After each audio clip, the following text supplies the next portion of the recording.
All right, everyone, welcome back to another Star Wars Galaxy of Heroes video with Fat Phil. If you are wondering why I'm in a Chelsea jersey yet again in a video, one, I love Chelsea, guys, right? Chelsea till I die. But number two, I try to film videos on the same day sometimes just so I can get content out, kind of have it banked for you guys on a day when I might not be able to upload. So what I want to do today is compare Grand Arena crystals versus Fleet Arena crystals. I created a Google spreadsheet that I'll share in my Discord server. I'll link it below, but I think the Discord server will be safer to share it in. But comparing these crystals is kind of difficult, right? Excuse me while my cat was scratching there. So not editing that. So the crystals, right? You have to multiply this by 30. You've got to figure out how many times you're going to win, how many times you're going to lose. Then figure out like your weekly event, right? That you're going to have 3 of these different payouts and then your season rewards. And that's for each of these different categories, right? And they all change. So it's difficult, right? It's not easy to do GAC calculations, right? The Fleet Arena is very easy because you can just take your average rank and multiply it by 30, right? For the purposes of this video, we won't go below rank 20 just because comparing to like what you get for GAC and what you get for like Fleet, right? The 50 just doesn't add up. So this is when you could at least make the comparison. So let's get into this, guys. Before we move over to that spreadsheet, we must first pay homage to our king, Wampa. You guys know the drill. If you want to see Wampa hit Relic 8 live on stream, all you need to do, smash that subscribe button, leave likes, leave comments, but more importantly, get this channel to 5,000 subs. You guys know it. That's the goal for 2023. All right, let's pop over to this spreadsheet here. I want to stay in my characters actually because we'll come back to them, but let's go to our screen capture here. All right, now you guys can see the spreadsheet. So column A, here's your fleet rank, which I'm going to change this to 20 just for the beginning right here, right? So an average finish of 20, that's your daily crystals from your fleet, and on a monthly basis, that's 3,000 crystals, right? Here's your GAC ranking, right? So Carbonite all the way to Kyber. These are the daily crystals that you get. This is your total number of wins in a season, right? Or yeah, over the course of a season, right? So it's a max of 9. You're gonna have 3 rounds of 3, right? These are your win crystals for every win.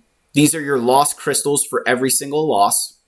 The total season rewards, and then you're gonna have your weekly payouts here, right? So week 1, week 2, week 3. You can enter in whether you're gonna win 1, 2, 3, or 0, and it will update your crystals there.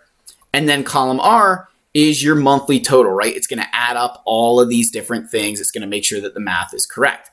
And this is on a basis of 30. We're not going to get into 30 versus 31. It's just, over 30 for the sake of a number. So if you average 20th place, right? Even in Carbonite 5, if you can get 20th place, GAC is more important, right? GAC is more important if you're going to average 20th place. But watch what happens when I change this to 10th, right? Where you're going to get 200 crystals, right? That's your big jump. That's the jump that happens. If you start getting 10th place, it takes you up until Bronzium 1 until you're earning more crystals in GAC than your fleets. And that's just with 10th place, right? And that'll go all the way up to 6th, by the way. So like an average rank is 6th place, right? You need to hit, what is that, Bronzium 1 before GAC is more valuable than your fleet. And that's with a 6th place finish, right? Just let that sink in for a second there, guys, that with a 6th place finish, Bronzium 1 is the first time that you're going to be able to say that, oh, GAC is more important, right? But change this to 5. Now you're at 9,000 crystals a month, which moves you into Oroidium 5. The Oroidium 5 is 10 more crystals over the course of a month, winning, going with 5 wins, 4 losses. And then obviously week 1, you get 2 wins, week 2, 1, week 3, you get 2, right? Again, you could finagle this a little bit, but I think this is the most conservative approach, right? I think this is the best way to look at it. So you get 10 more crystals if you finish 5th place every day in Oroidium 5. That is like almost mental when you think about that, right? That Like that's a huge, like you think about the galactic power you need to get into Iridium 5 and be winning 5 out of 4 times, right?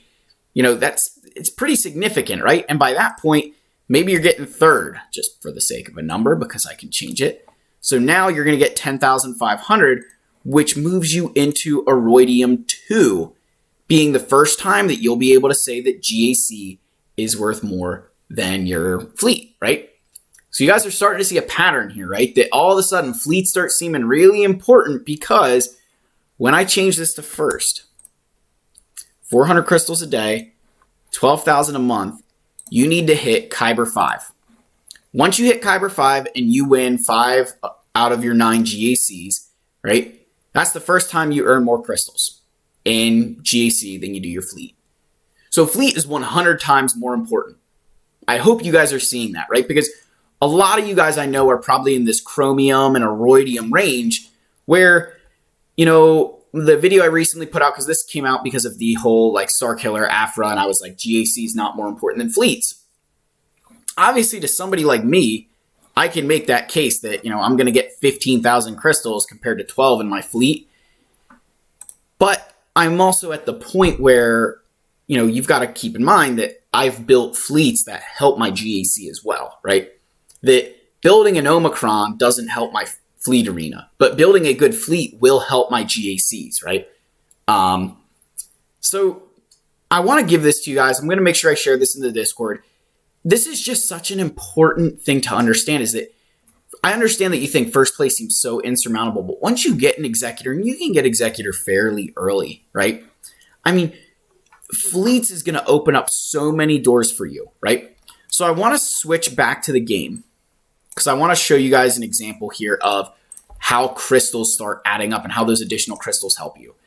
So you guys know from, and I haven't talked about it a little bit, but I call it the big 3 energy, right? Which is your regular energy, your cantina, and your ship energy. The reason I call that the big 3 is because the big 3 is where you can get gear and signal data, right? Mods is a different beast, right? It's something that, we're not going to cover in this video. We're not going to cover in parts of energy, but to do big 3, you can get 3 refreshes at 50 crystals for ship and regular, and then 3 by 100 for cantina, right? And that comes out to 600 crystals a day. So if I flip back over to my spreadsheet now, right? That's 600 crystals a day. We're going to take that over 30 days, right? Oops. Just type 30 in there. And then we're going to say, okay, multiply those two things. That's 18,000 crystals, right?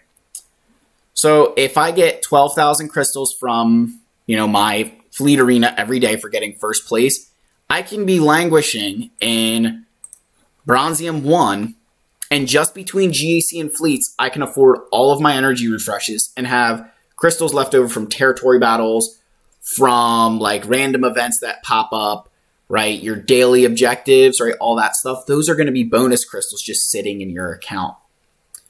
So I want to paint that picture to you guys, because then let's up it one more and say that you're going to throw in mods to the mix, right? Which is what I do.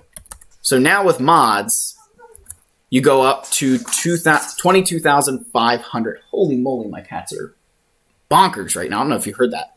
So now it's 22,500, which means I need to get into this, looking like I need to hit Iridium 2 at this point, right? To be able to do that. But that's just perspective for you guys. That when you hit Iridium 2, you're going to be able to afford 3 times, 3 refreshes of every single energy and still have crystals left over, right?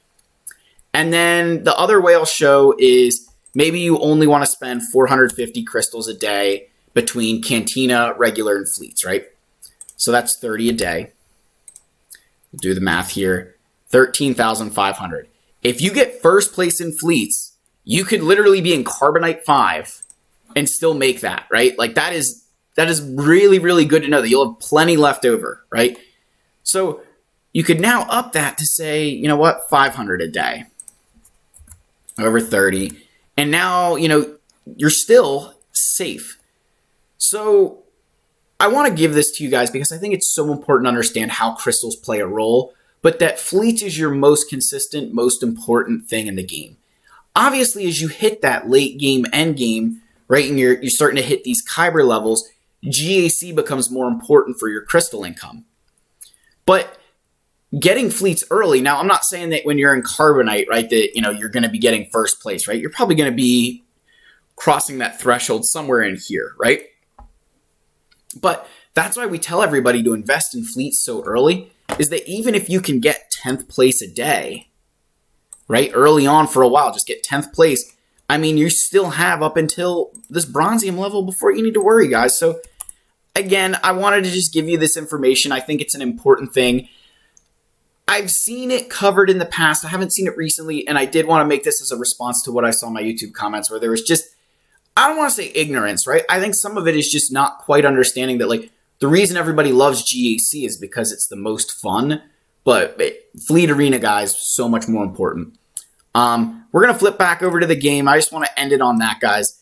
Let me know what your thoughts are. I'd love to know if you guys knew this or if you guys didn't really realize that, but that's why I preach ships so much, is that these things are just so important for your roster. I mean, even just getting the get 2 ships is important, but obviously Executor really going to solidify that number 1 slot. Even against ships like the Profundity, Executor still holds its own.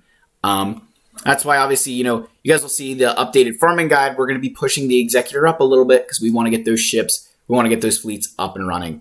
That's the video, guys. May the force be with you. I love all of you. Keep smashing that subscribe button. Guys, I'll see you in the next one. Cheers.